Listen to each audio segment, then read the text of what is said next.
we'll go back and we'll consolidate that. Eh? So we'll run through it a couple more times. And that's pretty much us in terms of whakatau. We're just going to keep running this and running it. If there are any serious issues with any of the lines, just pātuhia he kōrero. Send me a little chat, and say to me, oh, I'm having a raru on whatever line. Okay, we'll just get it back to our first page.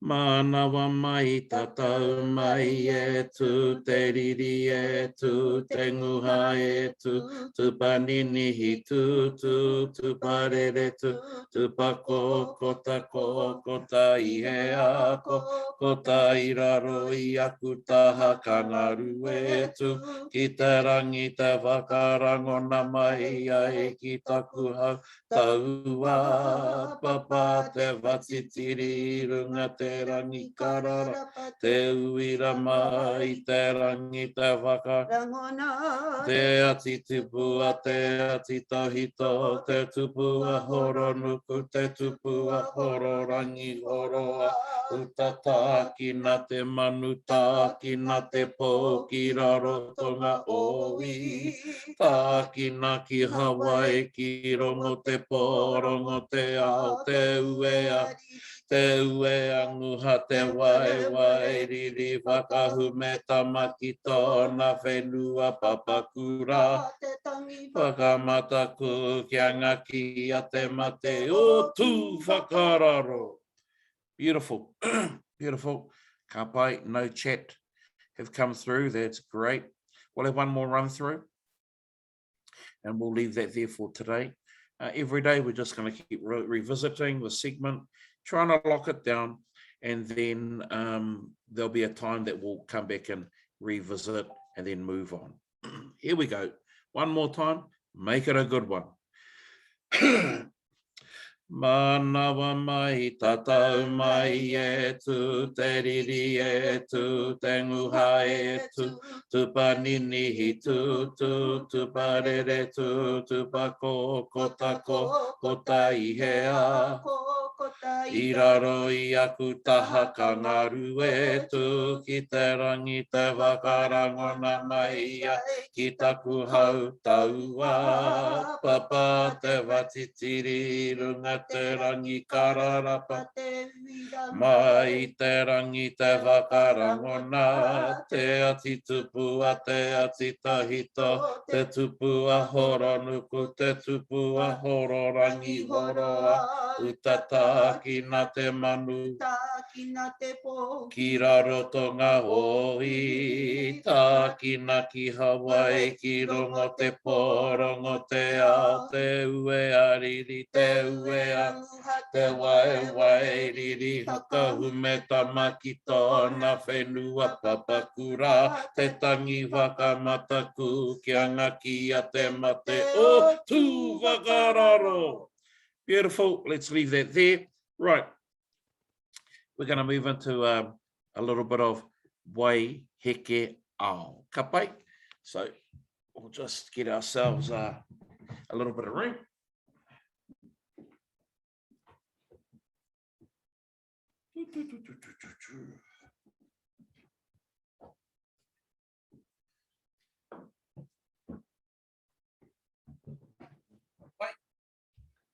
Nā kakapi te whenua I ori, mga nui ki tāmaki maranga. Maranga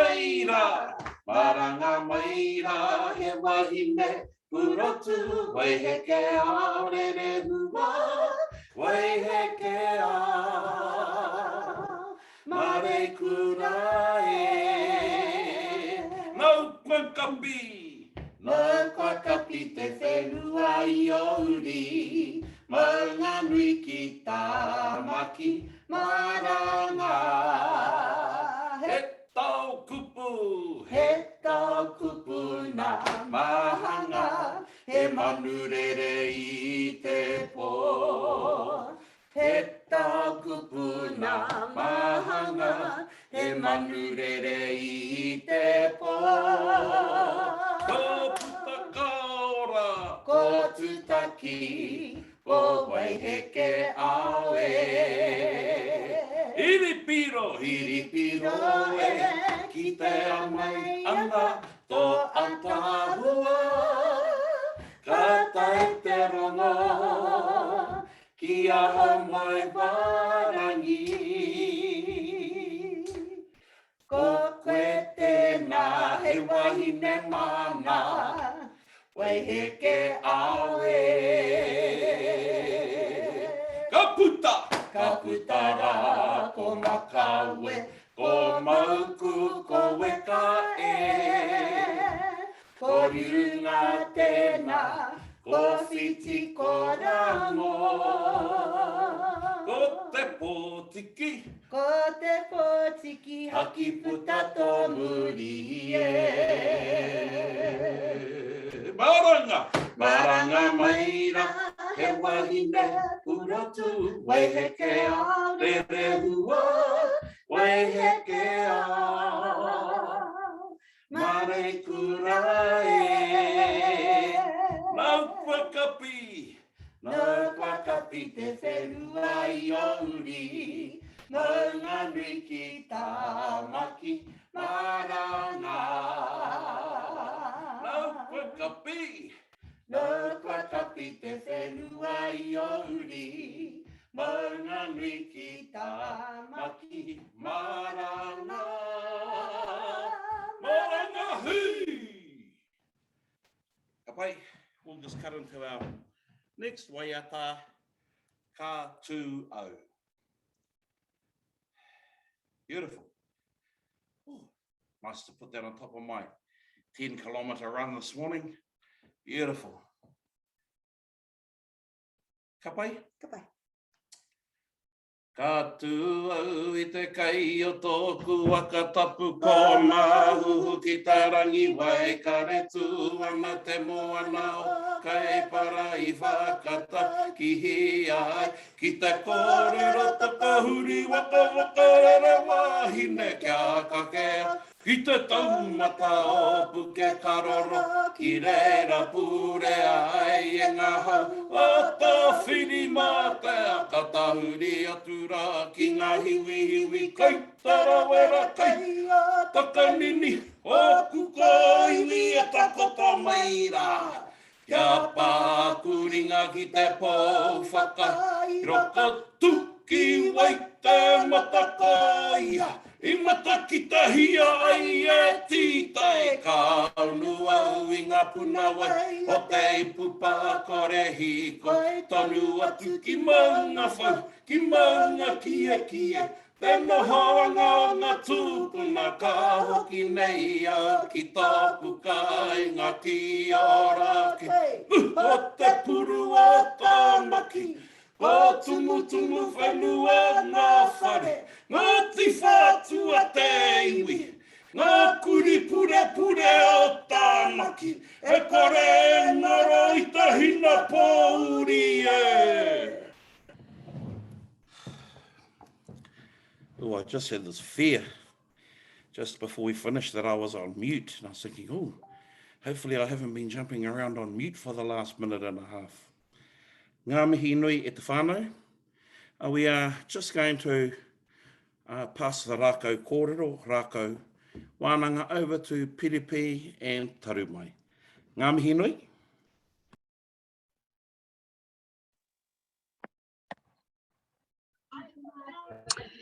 E wāwata ana te ngā kau kia hora te marino. Kia ra hope te moana, kia tūwana te tinana. Kia kotahi te karanga, taku iwi maranga.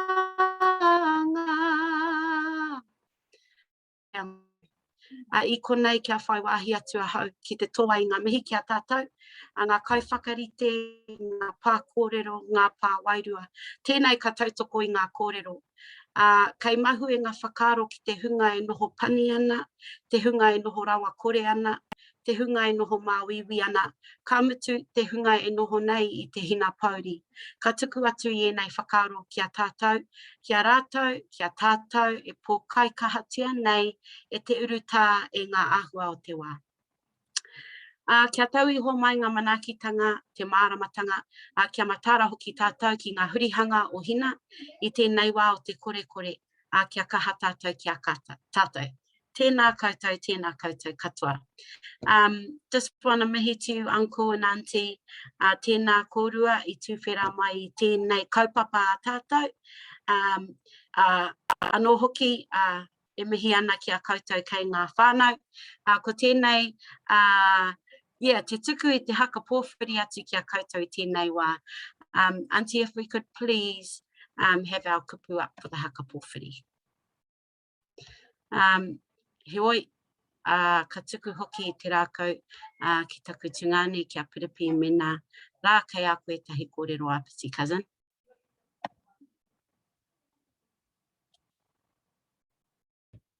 Tēnā rā tātou, tēnei te apiti aki I ngā kōrero ko whāriki.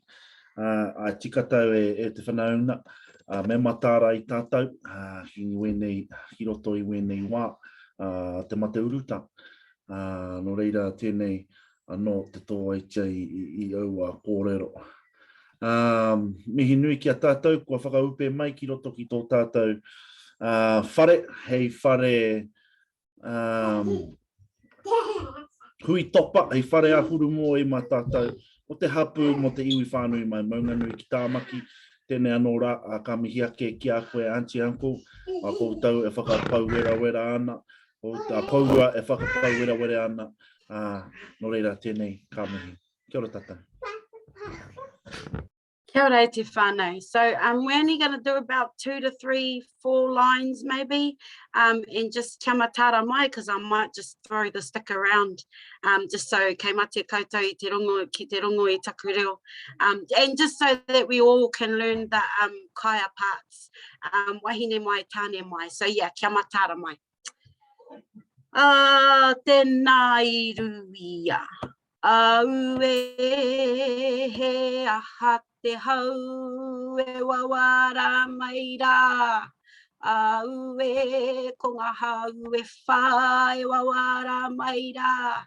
Cool, that's easy, because we know that. The only change is the kaya goes, papaki mai rā, papaki kau ana ngatai, ngaru ngaru ana I wai te mata. So that's everyone. Toro, pā. Ngaru ngaru ana I wai te mata. Toro, pā. Ngaru ngaru ana I wai te mata. Aue he aha te hau e wawara mai rā. Aue ko ngā hau e whā e wawara mai rā. Papaki kau ana ngatai, ngaru ngaru ana I wai te mata. Did everyone come in on the right beat? Ngaru ngaru ana I wai te mata. Aue he aha te hau e wawara mai rā. Aue ko ngā hau e whā e wawara mai rā. Papaki kau ana ngatai, ngaru ngaru ana I wai te mata. Ka pai? So your job is to take it off the kaya. So papaki kau ana ngatai, ngaru ngaru ana I wai te mata. It's like a baite. It's like you take that essence.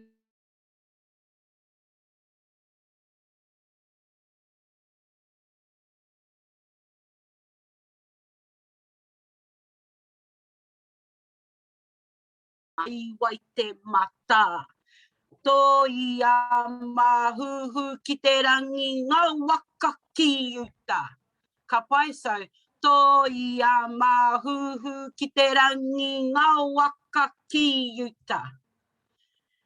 Papaki kau ana ngatai, ngaru ngaru ana I wai te mata.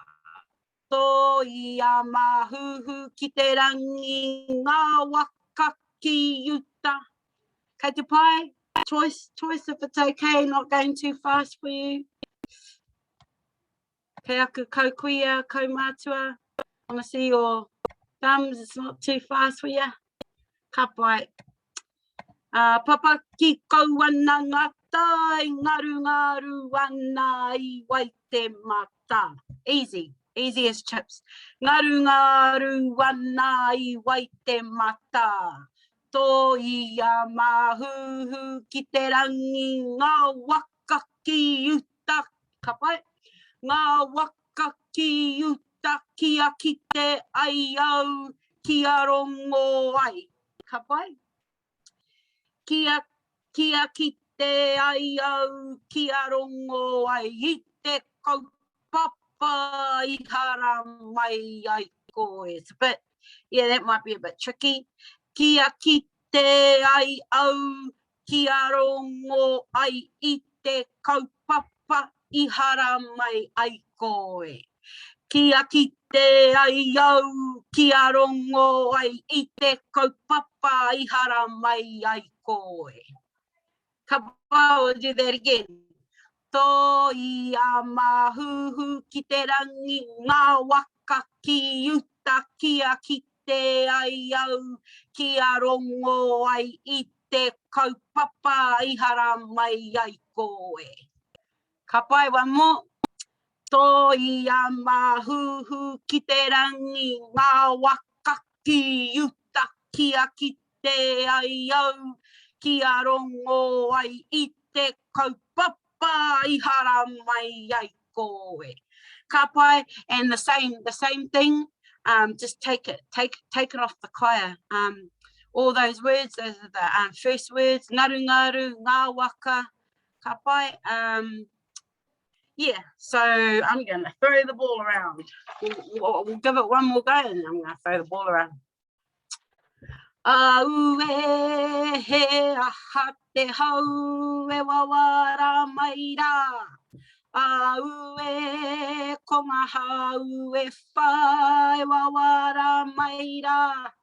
Papaki kau ana ngā tai, ngaru ana I wai te mata.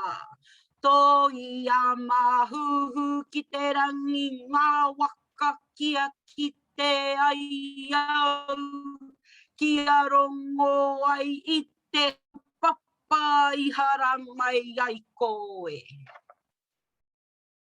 You reckon you can give it a go? One more? Okay, one more. Aue he aha te hau e wawara mai rā. Aue ko ngā hau e whai wawara mai rā. Papaki kau ana ngā tai, ngaru ana I wai te mata. Tō ia mahuhu ki te rangi ngā waka kia ki te ai au kia rongo ai I te kaupapa I hara mai ai koe. Okay, let's have some fun. Sarah, I want to give it a go.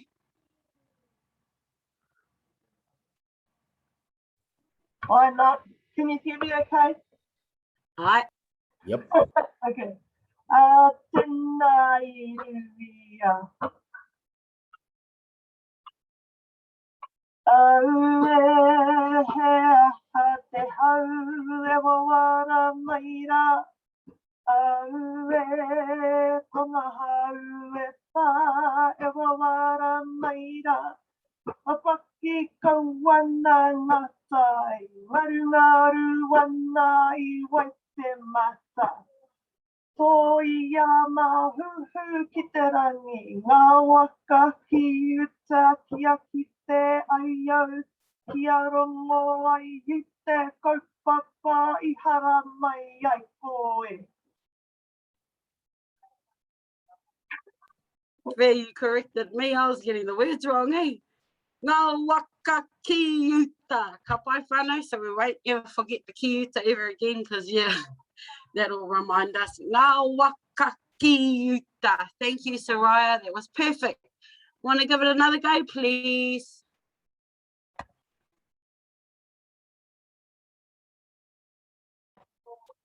Tēnā i ruia. Hau e hea te hau e wawara mai rā.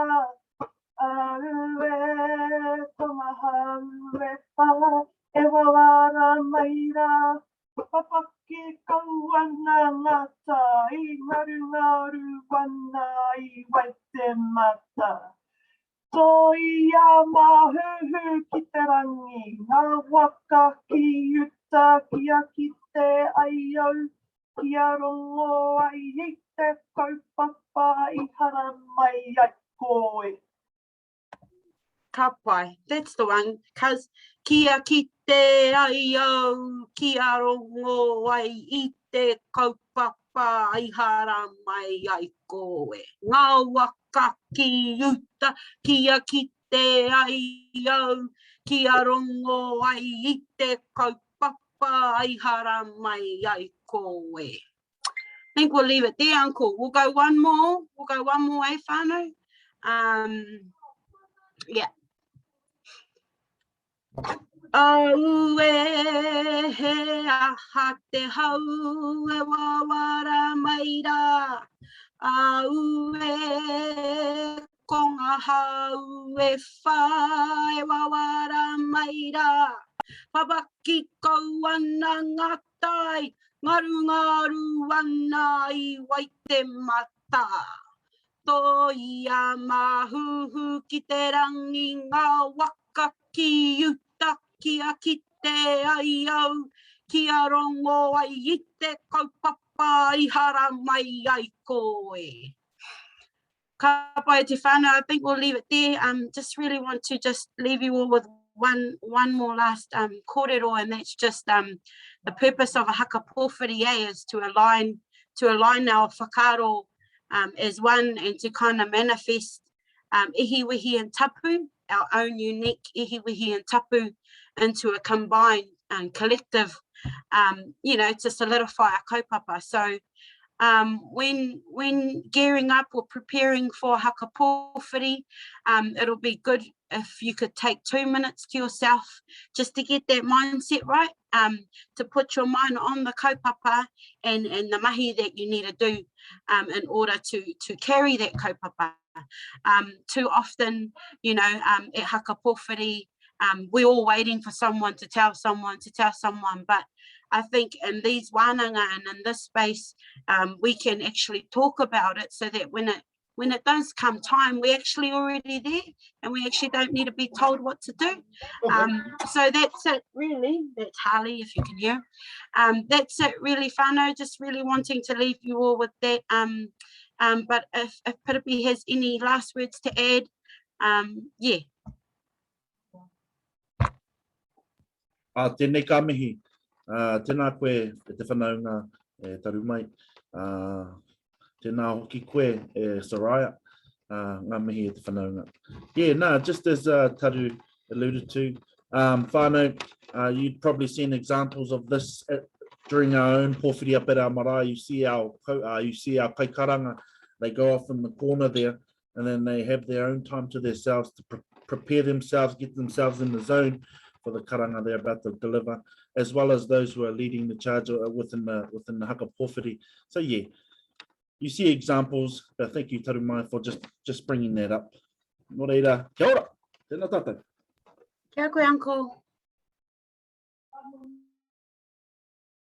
Hey, kia ora, tēnā kaurua, ia kaurua nei, mahi ako I tēnei rā. Thank you, awesome, we're going to keep coming back to that haka pōwhiri. Just keep learning it day by day. Right, we've got a quick 2-minute dump. We're going to do a history dump. And it might have to do with cahoots, and it also might have to do with the fact that these are important kōrero. So when you get an opportunity, I think when you hop into these Zooms, have a pen and a paper or a notebook that you can just take the odd little Kia ora, Kazi Bernadette. Yeah, make sure you got a little bit of a pen and a paper or a notebook that you can just make a little note, eh? Okay, let's have a quick kōrero. Ko te tangata I tēnei rā, ko te tupuna I tēnei rā, ko poko poko. So let's have a little bit of I know you've been exposed to some of this kōrero about poko poko. You can never, ever talk enough about him. Now, let's go back to a couple of things. Poko poko.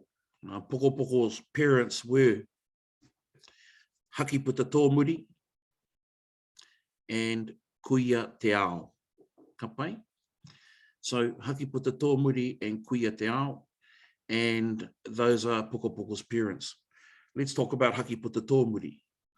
Haki puta tō muri is the baby of the 7 children of Haumoi Wārangi and Waitaheke.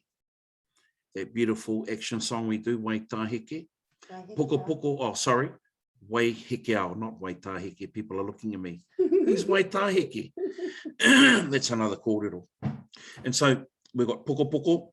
His parents are Haki puta tō muri and kuia te ao, and Haki puta tō muri's parents are Haumoi Wārangi and Waihekeao. Ka pai. Locked and loaded. Now, Poko Poko's father, Haki puta tō muri, is the youngest of the 7 children.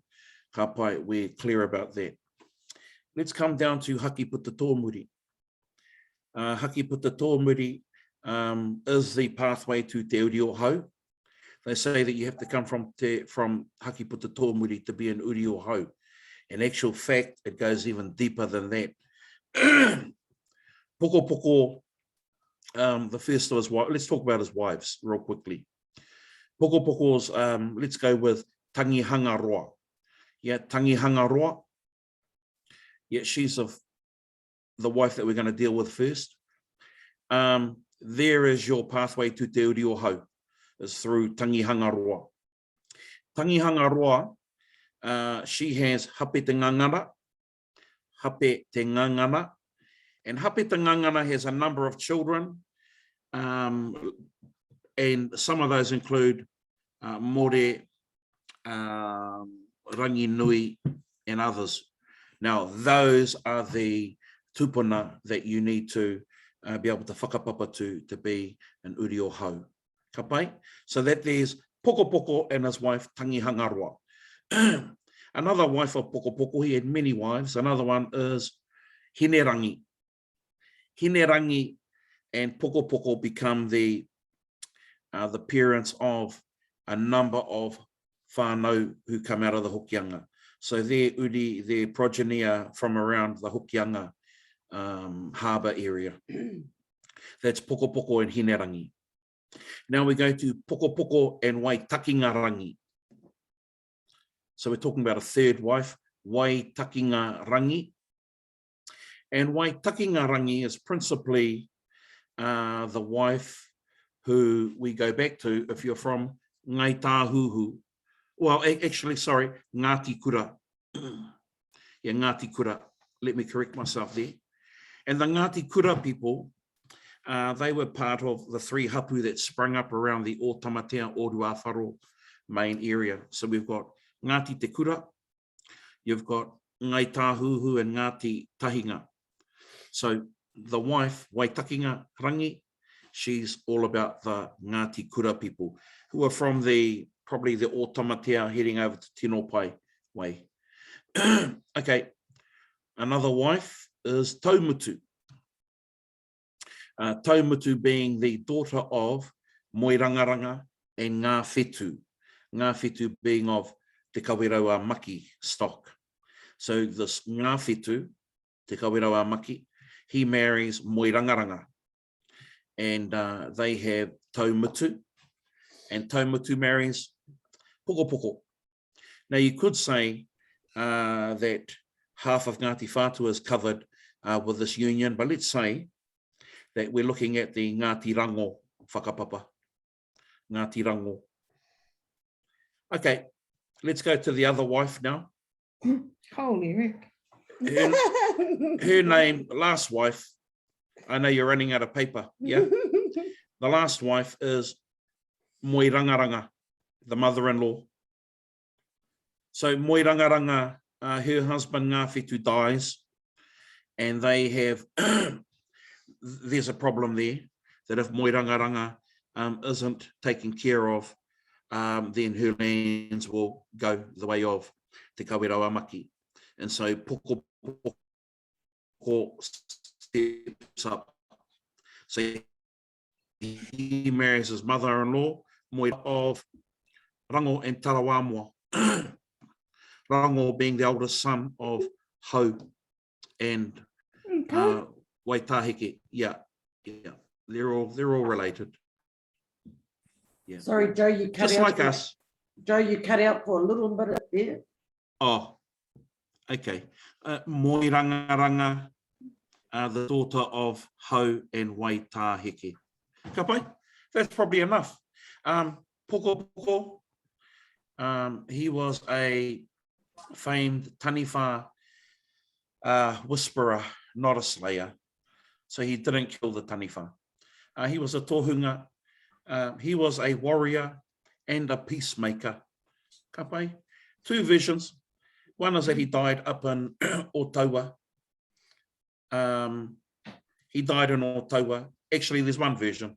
He died at Otaua with all of the great warriors of Ngāti Whātua. Ka pai? And afterwards he became a taniwha. The taniwha that now lives in and around the Makarau River area in the Kaipara Harbour. Ka pai? That's enough. Okay, we're going to head now into Kahoots.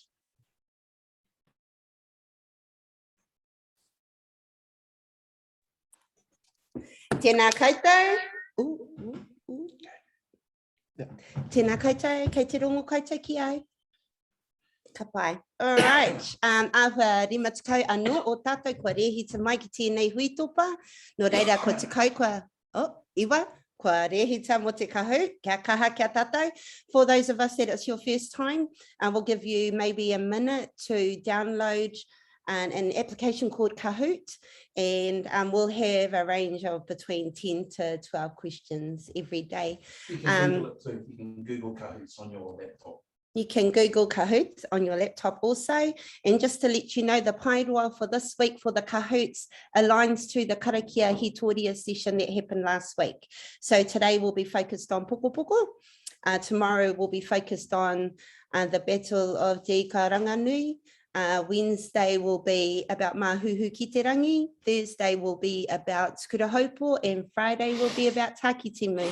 You can go on to any of the pages where the karakia are shared, and those kōrero are still there if you want to go back and make notes. Joe will do a recap of those sessions prior to starting. So we've got Awa toru tekau o tātou kua rehita. I'll give you 10 more seconds. We did have 35, like 3 seconds ago. E pai ana. Ko te manako ia e noho haumaru koutou katoa i te wā kāinga. Ka pai, that's us, let's go. Ko te patapātai kei te haere.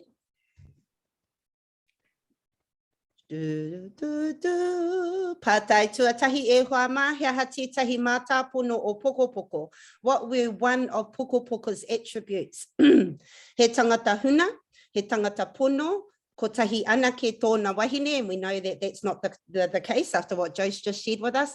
He tangata rū kahu rānei. Was he a person that hid and wasn't transparent? Was he an honest person? Did he only have one wife? Or did he not talk the truth?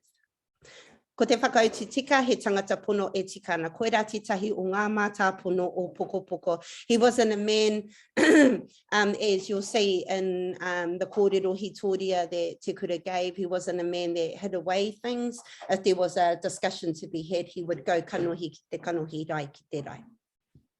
Ka pai, ko wai kei mua, ko Don 59.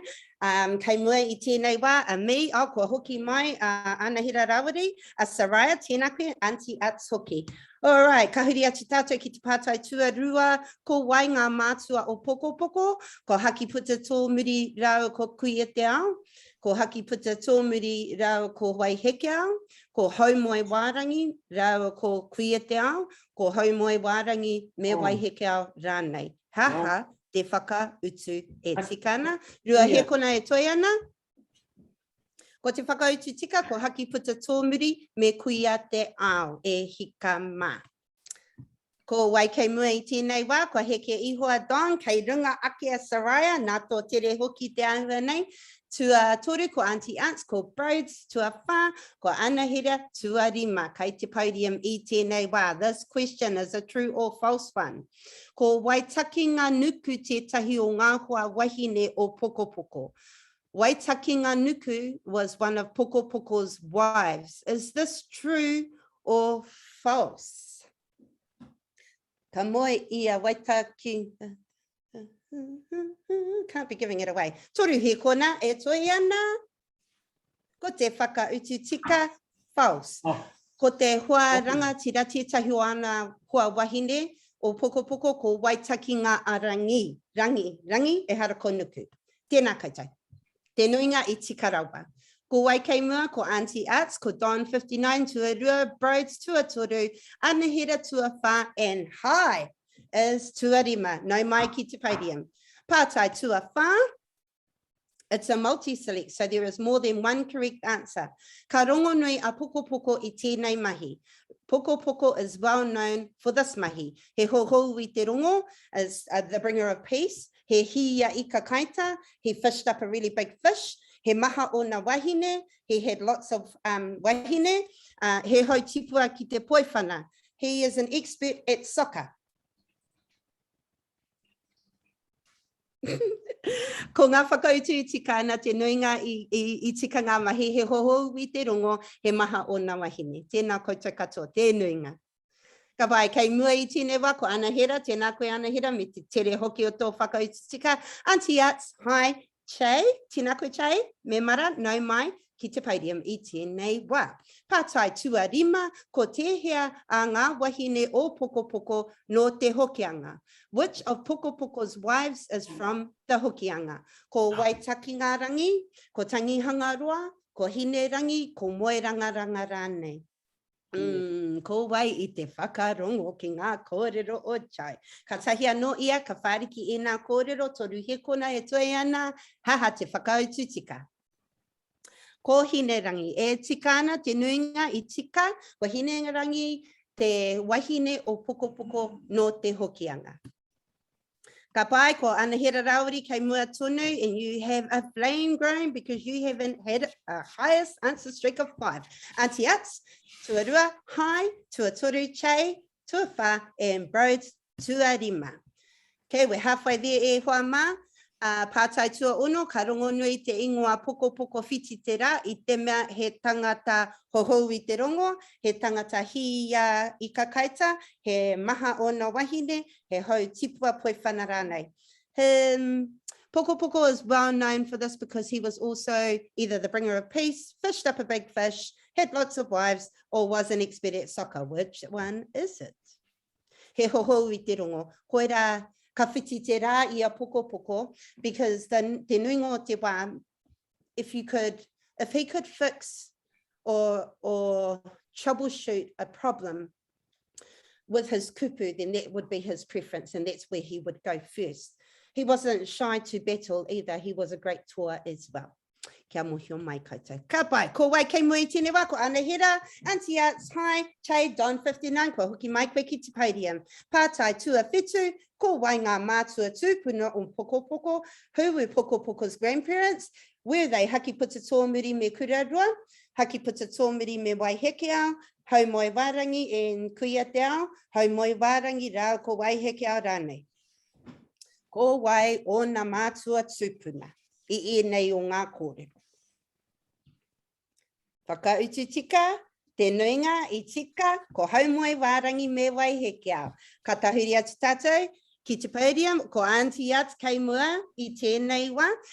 Hai tua rua, Che, tua toru, Anahira, tua whā, mahaki, no mai ki te podium, darling. Pātai tua waru, it's another one with multiple options for answers. Haha tētahi mātāpono anō o Pokopoko. What is another one of Pokopoko's attributes? Matapiko, would he hide things and hold things for himself? Kōrero kanohi ki te kanohi, was he a man that would speak face to face? Wa kōrero rai ki te rai? often referred to when it's used in anger, or kōrero huna. Hea te whakautu tika e hoa mā, kōrero kanohi ki te kanohi, kōrero rai ki te rai, e tika na e rā whakautu e rua. Nō reira, Auntie Ats kei mua tonu, a chei, tua rua, anahira, tua toru, hai, tua wha, and Miss Hawk, nau mai, ki te podium. True or false, pātai tēnei, ko te wā o te kore tēnei, tū pato I o kupu. This is the time of kore I roto I te maramataka, and they suggest that you be mindful of what you say. Is this true or is this false? The maramataka has given us a good grounding in these times. The likes of Kingi and Tarumai and others with time will share. The whakautu is tika. Ko ia nei te wā o te kore e hoa mā, be very mindful of what we say and how we say it. Ka pai, Auntie Ats, kei mua tonu. The podium has not changed e hoa mā. E toru pātai e toiana, this is again a multi-select. Ka heke te mana atua I here. Māori inherit mana atua from here.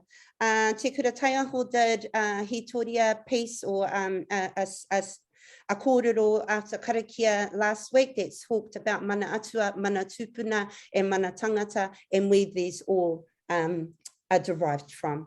Ko te whakautu tika e ai ki ana kōrero, ko te whakapapa me te toto. E tika ana koutou katoa, tēnā koutou katoa. That's been the first time ever everybody got it correct. Tēnā koutou. Auntie Ats kei mua anō koe, anahira, whai tua rua, chei, tua toru, hai, tua wha, and Miss Hawk, tua rima. Pātai tekau mātahi, ko wai ngā kai karakia I te pōmere. Who were the kai karakia on Friday? Were they Atukura and Willis, Atukura and Robbie, Atukura and Te Kura Taiaho, or Willis and Robbie? E rima he kona e toiana e hoa mā. Kua tatapau te wā, anei. Ko Atukura me Robbie ngā kai tuku karakia I te parade, kia ka tata ki te mātakitaki atu. Auntie Ats, you should still be ahead. Anahira, chei, hai, and kua kuhu mai te aho matua. Kei te whakaaro ake a hui ako, whaia crystal tēnā. Pātai whakamutunga mo tēnei rā, another multi-select e hoa mā, ko e hea tūpuna no te whakapapa o Tangaroa kia haumoi wārangi. Indicate the tūpuna included in the whakapapa from Tangaroa to haumoi wārangi. Does that include Pautapuaka? Does that include mai ki rangi a te rā? Does it include te iho te rangi? Does it include te atiapura?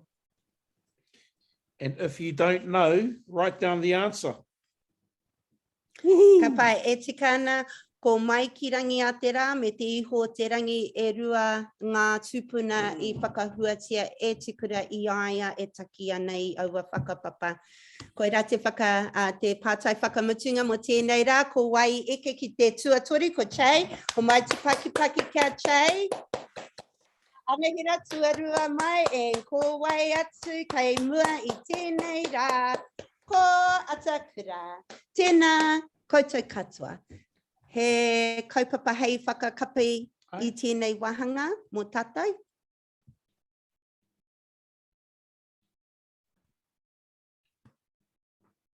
Kia ora koutou. Ngā mihi nui ki a koe huia. E whakahaere nei tēnā wahanga o te rā. E tino pai. Hey, we'll just finish off with ko te puru, eh? One little blat. Again, if you don't know the words, follow through on the words, ko te puru. And then we'll... Just ko te puru. Our men, just ko te puru today. And our men, if you want to, and women actually, if you want to pick up a rākau and go through our actions, e pai ana. If not, e pai ana. Beautiful. Okay.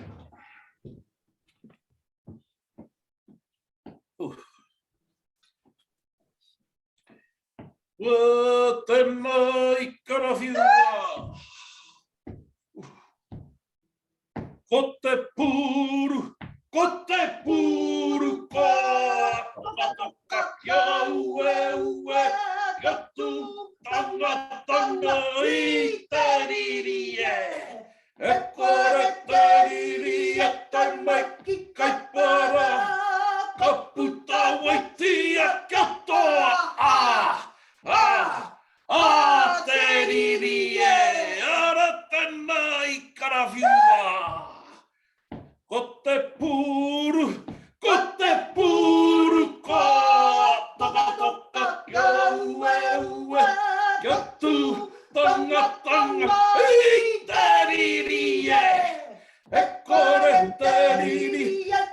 Wenki kaipara, ka puta waiti a katoa. Te riri e. Ka pai. I was looking up to the sky when I was holding the rākau up, making sure I wasn't putting a hole through the ceiling. Yeah. Okay, ngā mihi nui kia koutou. That's us for today. From the four of us, tēnei mātou, te tīma, me ki te tira toi ahurei e mihi atu nei kia koutou. Have a great day, have a great afternoon. Whitu karaka a te pōnei.